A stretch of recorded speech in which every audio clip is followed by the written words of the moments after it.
Bonjour mes stagiaires, bonjour à tous. On va voir avec vous dans ce cas l'évaluation des stocks. Comme vous le savez, c'est une séquence du module de comptabilité de gestion. Le stock est l'ensemble des biens ou services qui interviennent dans le cycle d'exploitation de l'entreprise pour être soit vendus en l'état ou au terme d'un processus de production, soit consommés dans le processus de fabrication. Je recommence.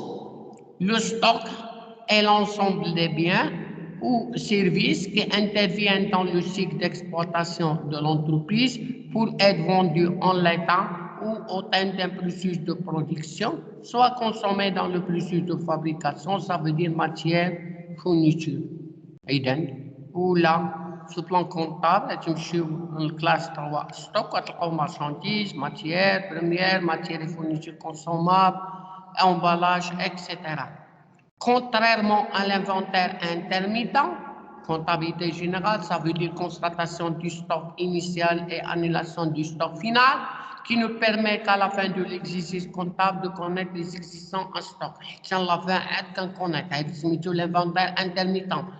L'inventaire permanent, livre comptabilité de gestion, permet de connaître les quantités et valeurs du stock à tout moment, ce qui aide l'entreprise à calculer le coût selon une périodicité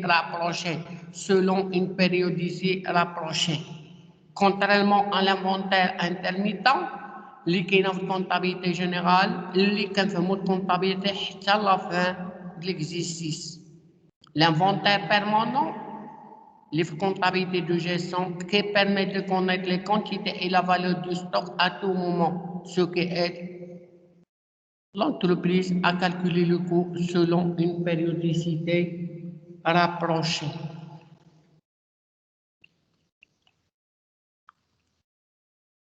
إذن عندنا l'approvisionnement شرينا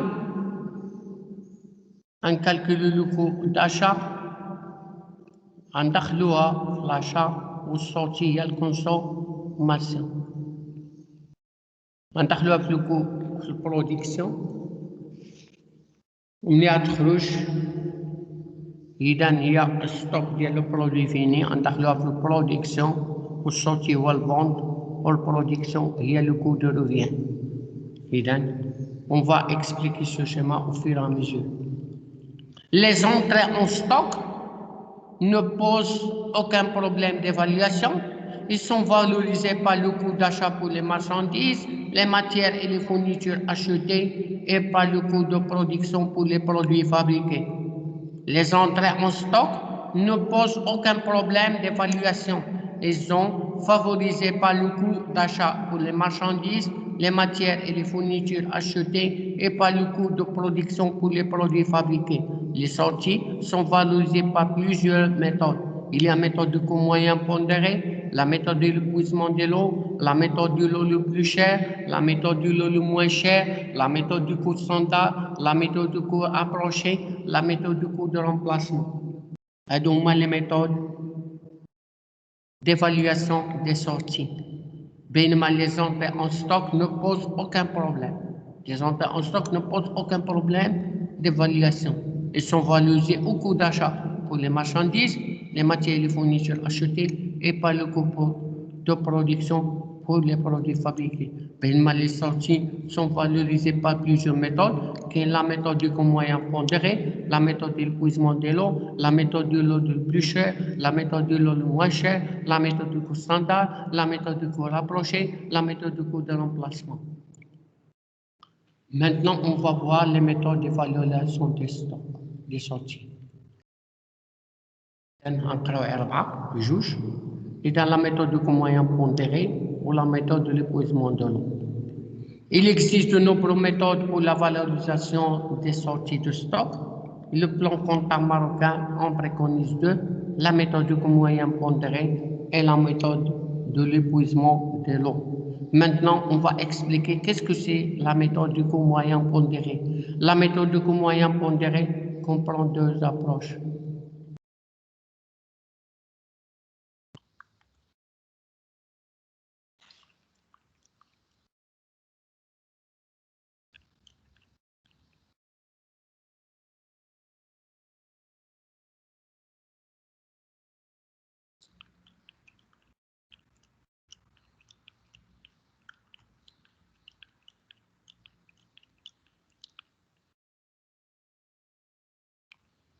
Il donne la méthode du coût moyen pondéré. La méthode du coût moyen pondéré comprend deux approches. La méthode du coût moyen unitaire, pondéré en fin de période, et la méthode du coût moyen unitaire, pondéré après chaque entrée. نشوفوا الميثود الاولى هي لا ميثود دو كو مويان بونديري. هاد لا ميثود دو كو مويان فيها دو ميثود. اذا لا ميثود دو كو مويان يونيتير بونديري en fin de période ou la méthode du coût moyen unitaire après chaque entrée. نشوفوا كيفاش كنحسبوا la méthode du coût moyen unitaire pondéré en fin de période. Cette méthode consiste à calculer un seul coût moyen à la fin de la période de stockage par l'application de la formule. إذا اش كنديرو stock initial زائد toutes les entrées en valeur وكنقسموها على stock initial en quantité زائد entrée en quantité. ها la formule أنا ماشي هاي. Cette méthode de coût moyen en fin de période ne permet une valorisation de sortie qu'en fin de période. Qu'en fin de période. Ce qui est en contradiction avec le principe de la base de l'inventaire permanent. L'inventaire permanent هي اللي كنحتاجوها في الكونتابيليتي دو جيستيون، الأخرى سميتها الانفونتير انترميتون. إذا هاد الميثود حتى الآخر عاد كنحسبو. إذا ce qui est en contradiction avec le principe de base de l'inventaire permanent. نشوفو الميثود B.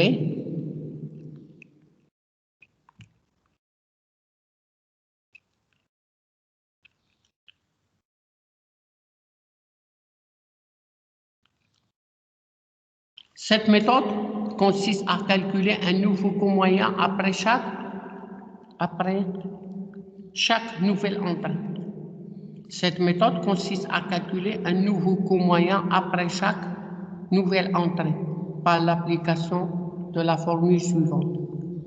Le coût moyen après chaque entrée, c'est somme des valeurs en stock sur somme des quantités en stock.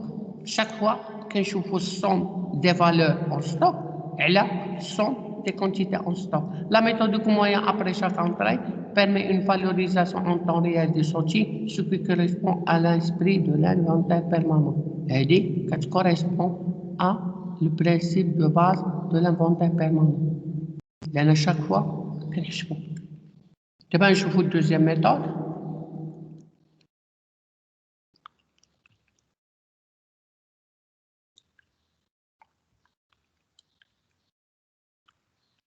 La méthode d'épuisement de l'eau considère que les lots sortent du magasin dans l'ordre de leur entrée.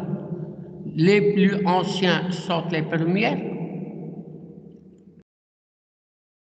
هو فيفو. هو اللي فوق.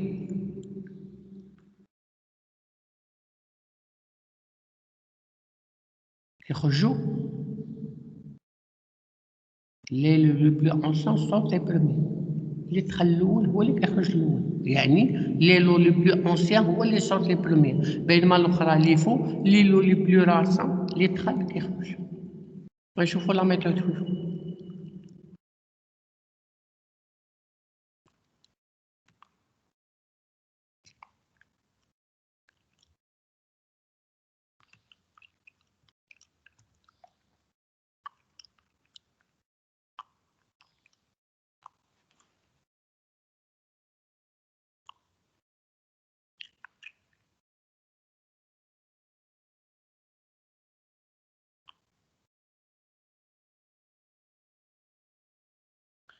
Dans cette méthode, il est présume que le premier article sorti est le premier entrée.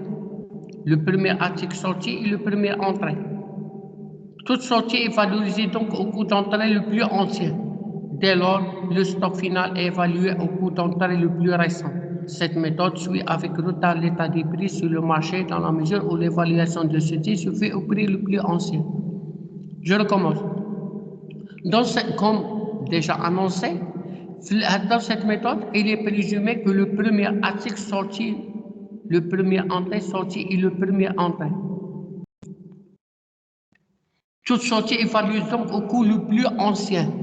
Dès lors, le stock final est valorisé au coût d'entrée le plus récent. Cette méthode suit avec retard le prix sur le marché, dans la mesure où l'évaluation des sorties se fait au prix le plus ancien.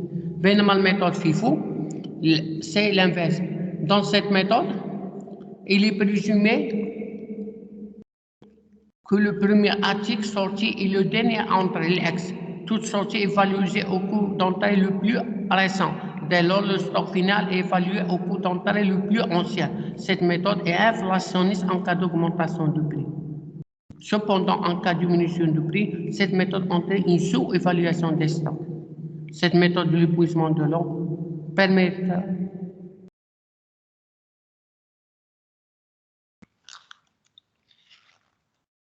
Cette méthode d'évaluation permet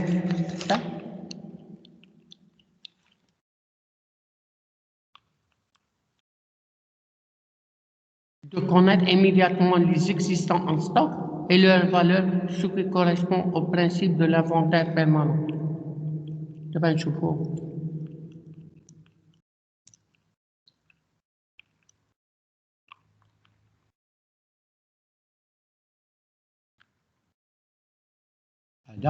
les informations que la matière première AXA du mois de juin sont les suivants. عندنا ستوك انيسا 540 وعندنا لونطي 1540 خرجت 600 ودخلت 40.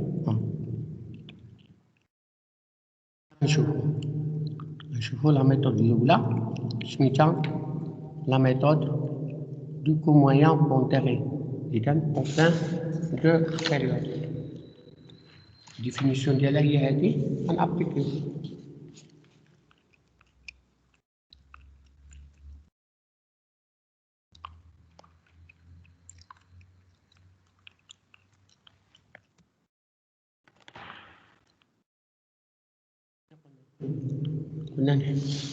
كنا نحسبوا ستوك انيسيال 500 في 4 هاهي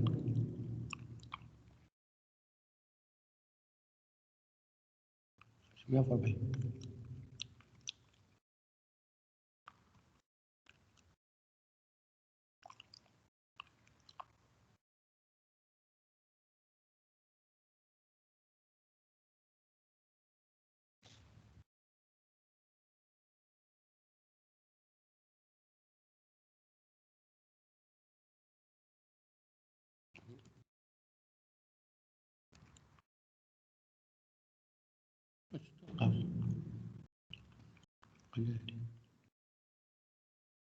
نشوفوا لي زامبل. عندنا 1500 في 44 وعندنا 452. نشوفوا نزيدوها كدا اون فالور.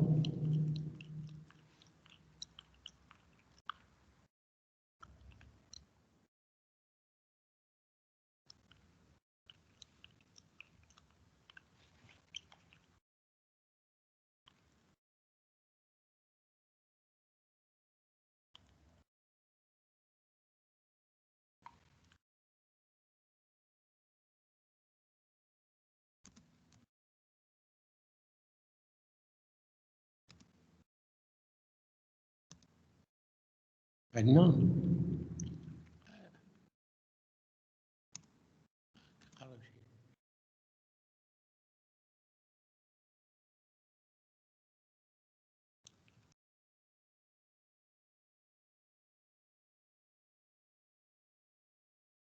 الكونتيتي اش عندي 500 1500 500 و500 1400 غنكتبها باش 1500 1500 زائد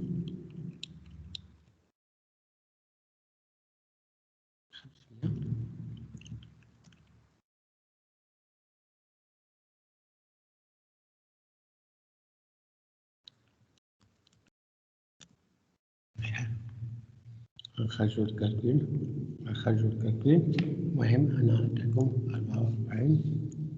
44.50.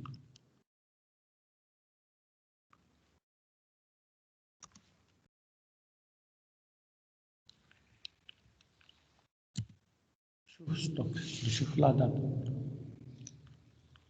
شحال عندي لا واحد نشوفو لي دات شحال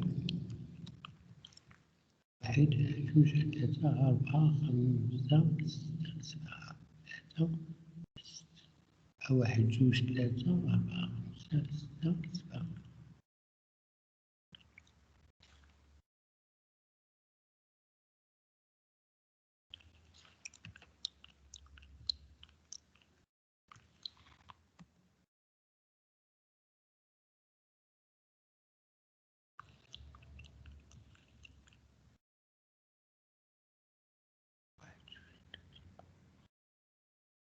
شوفوا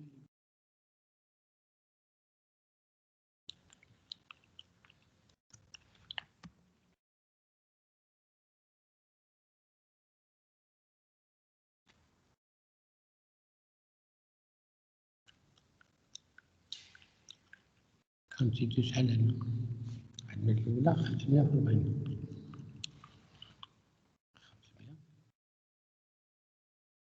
540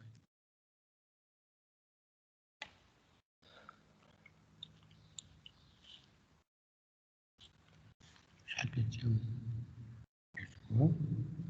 20 3 زروات.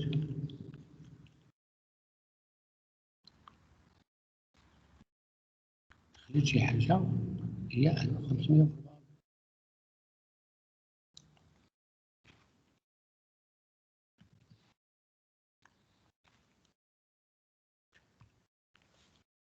سوسينات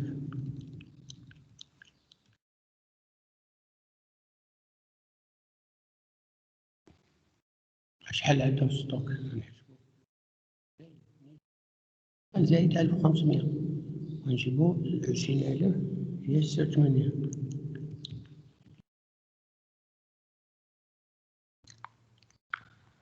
نشوفو بون دو سورتي نشوفو 600. شحال قلنا تخرج؟ شحال تخرج؟ قلنا خرجنا 44 ونص.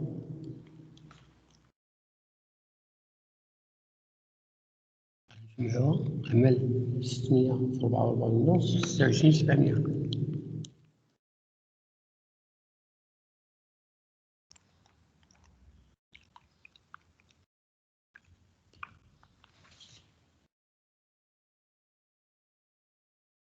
باش يجي صغير هاهو هدا شحال بقات؟ 2000 ناقص 600 كتساوي 1400. 26 700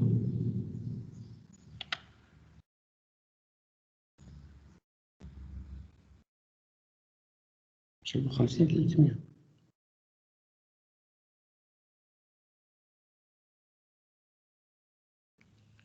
شحال بوك مونطاي؟ 400 150.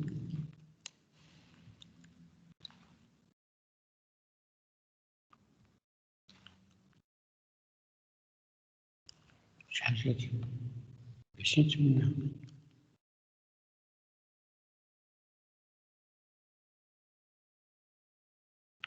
شحال جات؟ 1800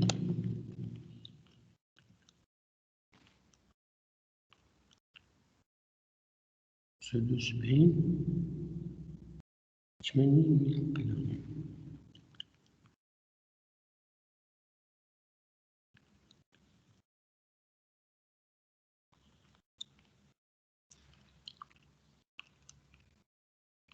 شحال خرجت؟ 700 900.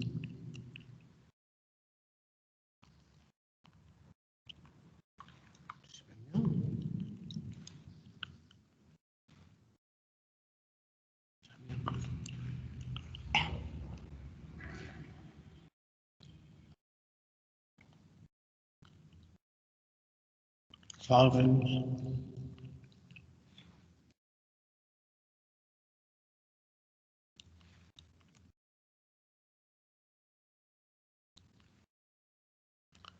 سبعمية 31 150.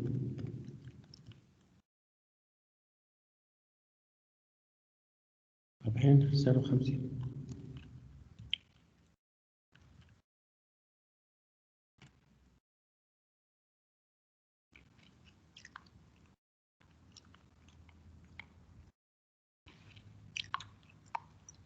ألف ومية اللي جبنا هي 1800 ناقص 700 هو 300 ناقص 51 هي 48 48 750. 200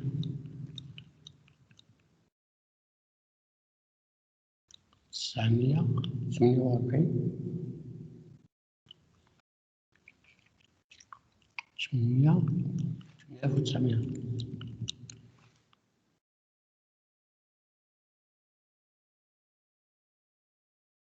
كنحاولو هادشي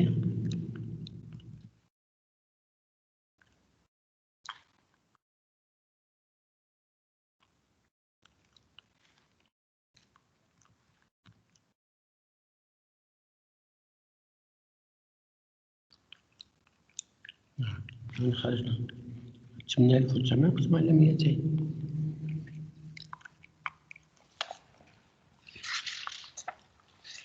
دابا نشوفو الميثود الثانية هي la méthode de coût moyen unité pondérée après chaque entrée à la formule ديالها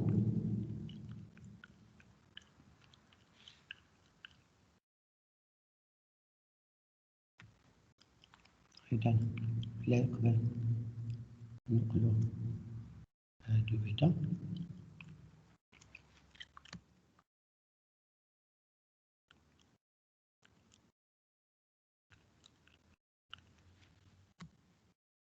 نقلو لي بلاد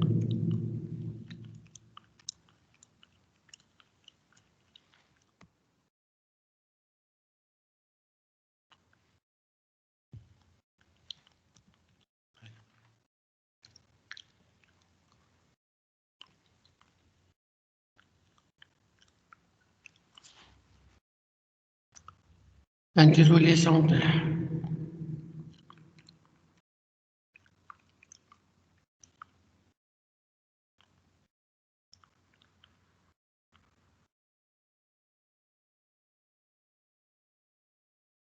ندير واحد الطريقة هاهي في الأول شادة باينة نقراها عاد قريناها لكم بأن ستوك إنيسيال 540 كتساوي 20000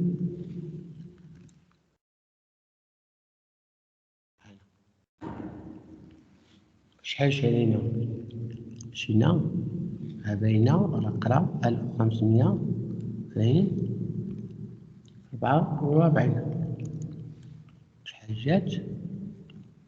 66000 بحال الأخرى هادي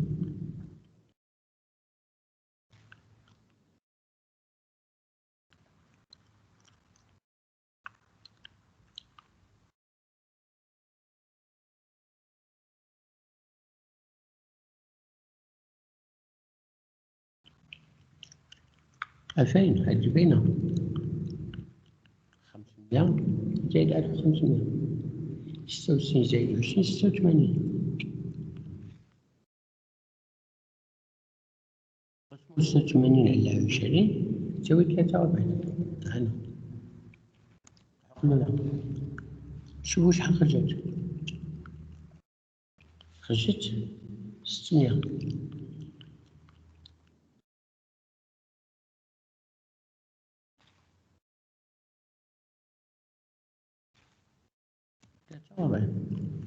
بهادي كتخرج 25,800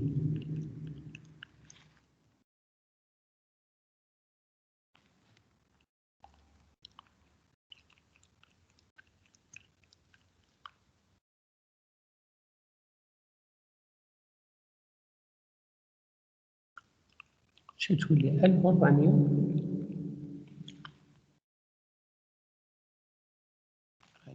و 86 ناقص 25 800 600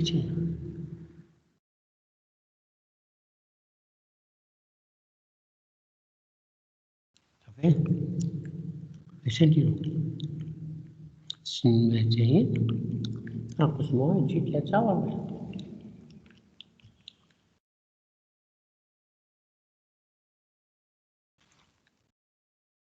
نجيبو شحال دخلت 452 بحال الأخرى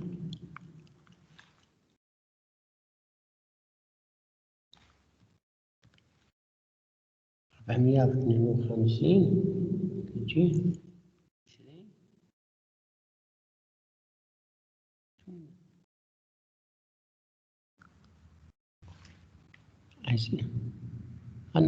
نزيدو هادو لي 1800. نديرو 60 220 أجي 81,000.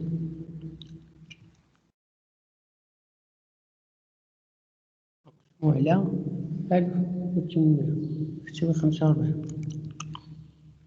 شحال خرجت؟ الحل الأخرى 700 900.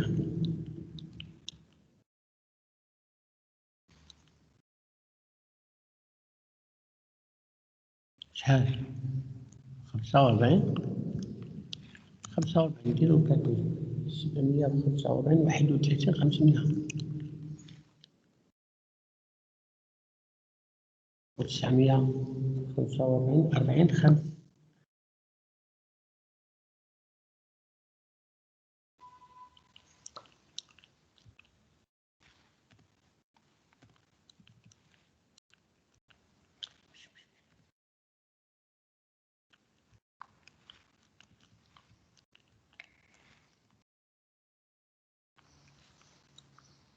شوف 500.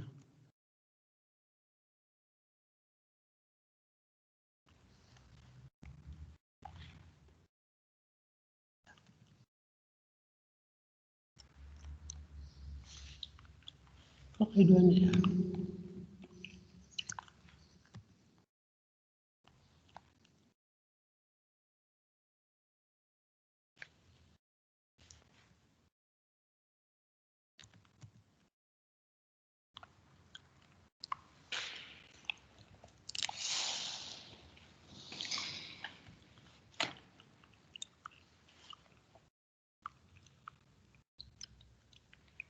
تبع نشوفو فيفو.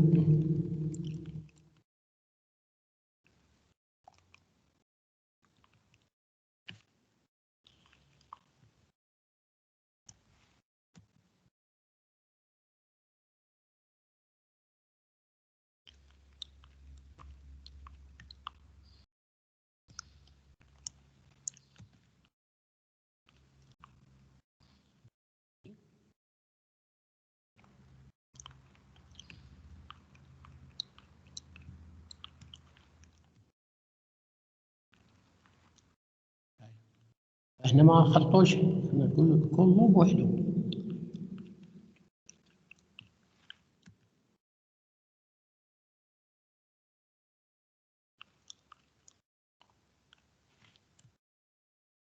حلو. 500 نضربوها فين؟ 40. كل حاجة بوحدها.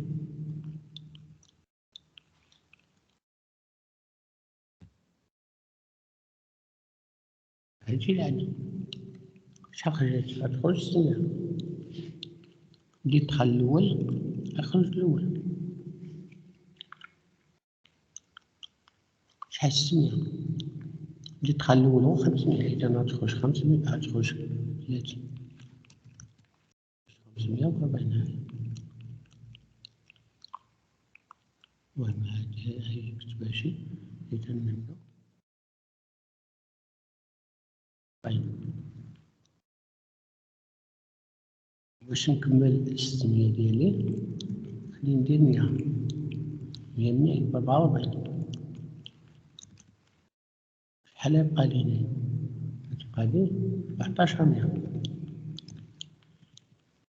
شحال 540 20,000.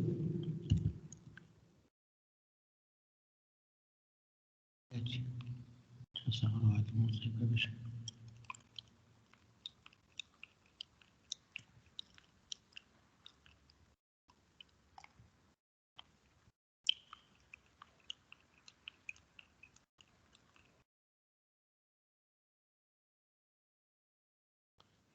144 هي 4400. 100 ب 44. إذا 1444 61,000.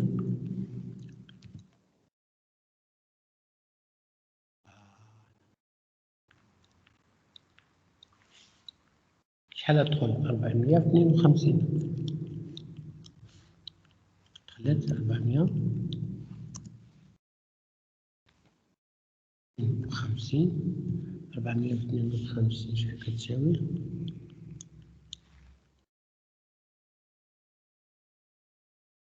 هادي والله تولي هادي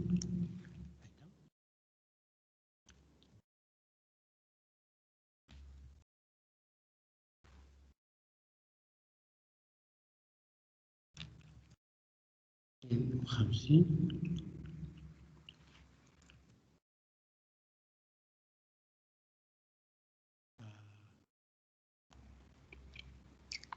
شحال خرجت؟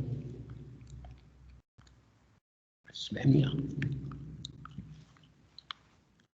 متخرجش خرجت النهار 900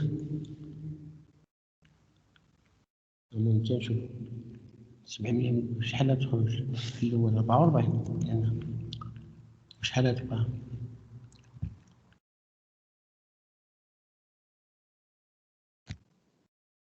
شحال تبقى الأخرى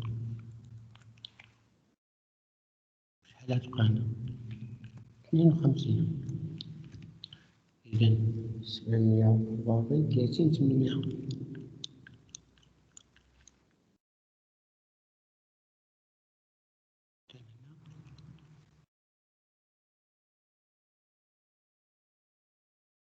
452 20 800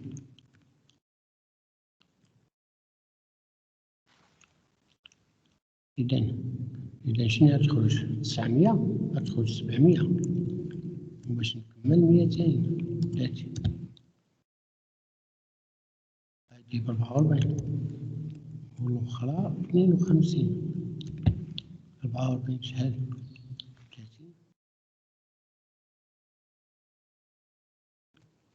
30 و252 10400 شوفوا هادي 700 طارت 200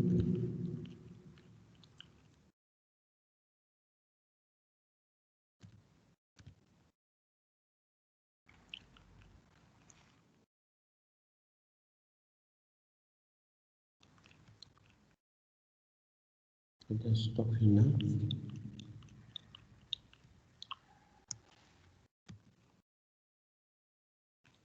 هنا طبعا نشوفو اللي فوق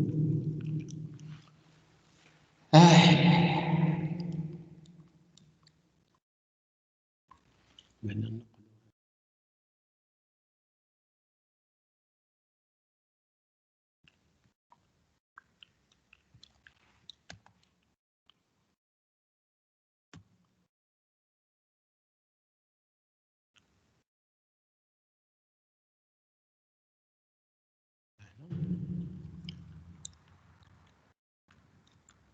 دابا هادي بحالها هادو بحال هنا نمشي بشوية غندير هادي بعدا النقلة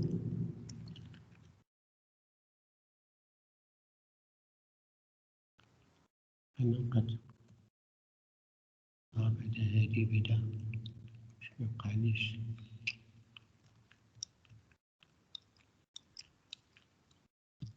هنا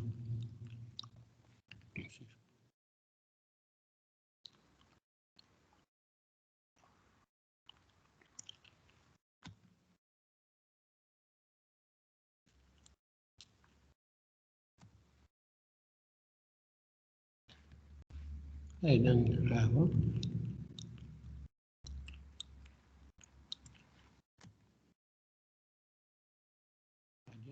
بحال أنا نشدها شحال خرجت 600 تخرج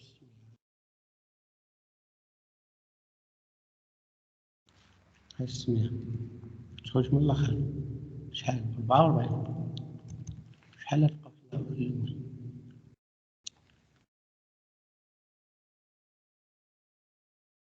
هاي تبقى شحال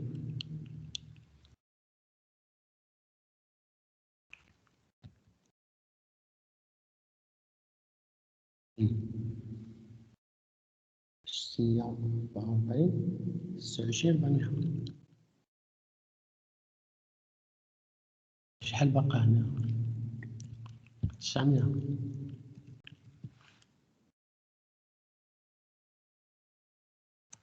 بعدين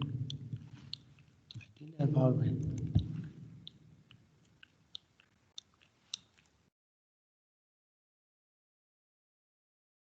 تساوي 600.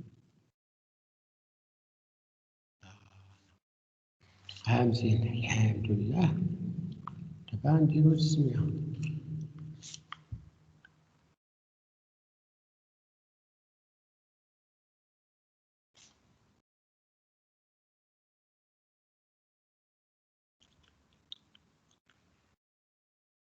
شحال دخلت؟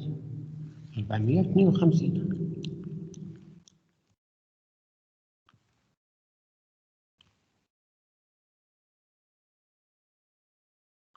شحال 452؟ 2800.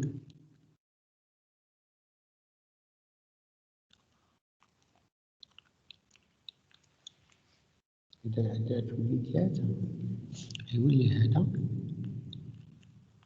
لأن باقي هو بعد دخلنا ستوك. ستوك شحال دخلنا؟ هو هذا.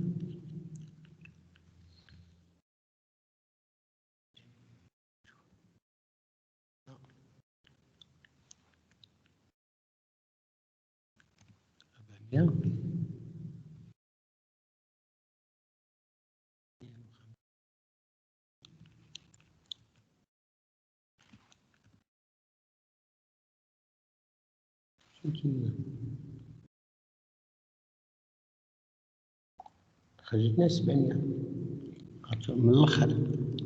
إذا 700 باش تخرج غتخرج 400 بعدا من الآخر. 400 ولا شحال؟ 52.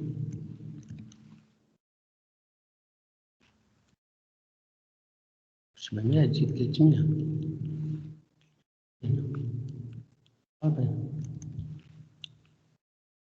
إذا الآخرية ما يوقع على والو.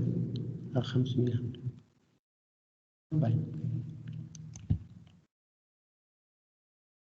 مهما 300 تولي 600.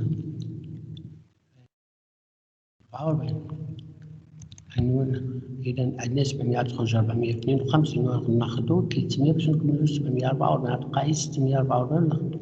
إذا نديرو الحساب 452 ماشي 800.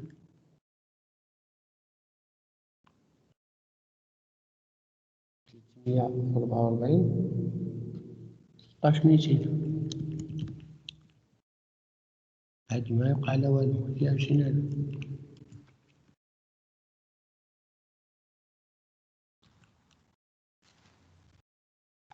استشير بنا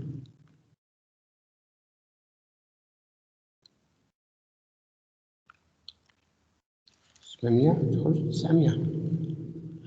غتخرج لنا في الآخر كاينة غير 600. باش نكملو الكوموند ديال 900 خصنا نزيدو 300. إذا هادي 44. هادي شحال يبقى في ستوك؟ 600 مشات 500. إذا 200.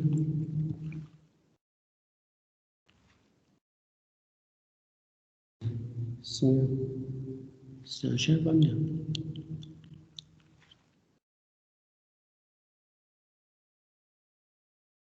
140 هي 12000. 240 هي 9000. هذه هي ستوك هنا.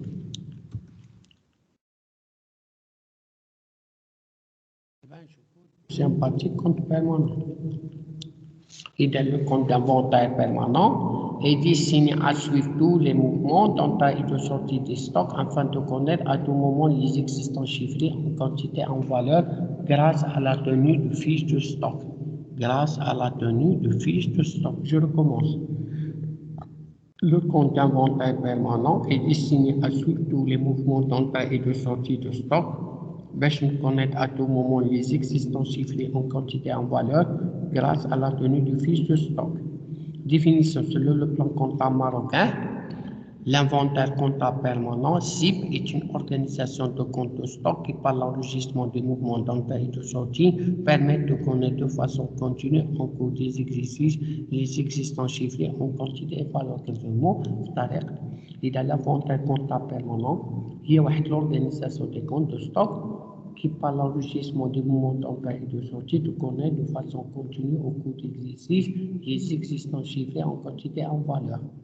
Et dans la présentation, qu'on présentera comme ça, et dans le compte d'inventaire permanent, est un tableau qui permet d'enregistrer les mouvements d'entrée et de sortie du stock en quantité et en valeur pour une période déterminée afin de déterminer le stock final.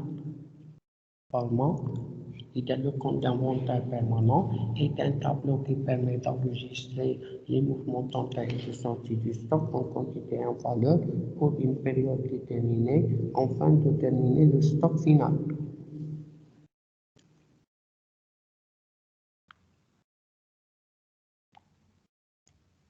Et dans le compte d'inventaire permanent est un tableau qui permet d'enregistrer les mouvements d'entrée et de sortie du stock en quantité et en valeur pour une période déterminée afin de déterminer le stock final.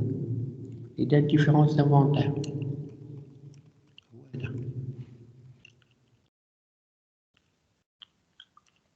وهذا اللي كنديرو الكونت انفونتير بيرمانون schéma ودابا غندiscuter في les différences d'inventaire. Les différences d'inventaire sont des différences constatées en fait de période entre le stock final réel et le stock final théorique. يعني l'inventaire permanent, l'inventaire intermittent. La quantité disponible en stock final théorique est déterminée par la formule stock final théorique, stock initial زائد entrée ناقص sortie. Deux cas peuvent se présenter. Et dans deux cas peuvent se présenter. Et dans les différences d'inventaire sont des différences constatées en fin de période entre le stock final réel et le stock final théorique. La quantité disponible en stock théorique est déterminée par la formule suivante. Le stock final théorique, stock initial, deux cas peuvent se présenter. Et dans le stock final théorique, un stock, il s'agit d'un Mali, ou lequel le stock théorique va, il s'agit d'un Boni.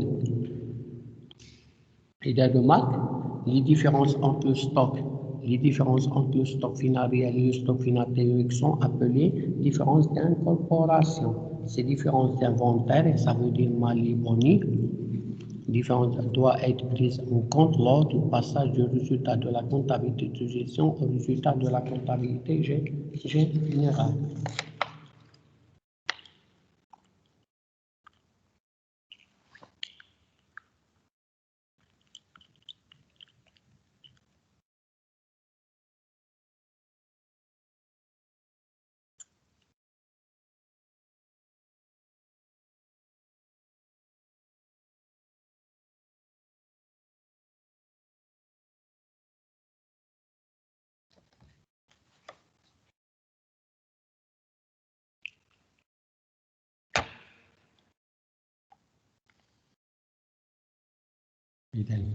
Merci de votre attention et jusqu'à la prochaine séance.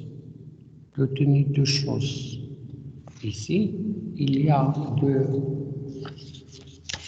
deux méthodes d'évaluation des sorties. Première méthode, c'est la méthode de coût moyen pondéré. Il y en a deux méthodes de coût moyen unitaire pondéré en fin de période et le coût moyen unitaire après chaque entrée. Et il y a la méthode de l'épuisement de l'eau qui se scinde, qui se divise en deux, la méthode FIFO et LIFO. On a discuté du compte d'inventaire permanent هو واحد tableau qui permet d'enregistrer les mouvements d'entrée et de sortie du stock en quantité et valeur pour une période déterminée afin de déterminer le stock final. Merci de votre attention et jusqu'à la prochaine séance.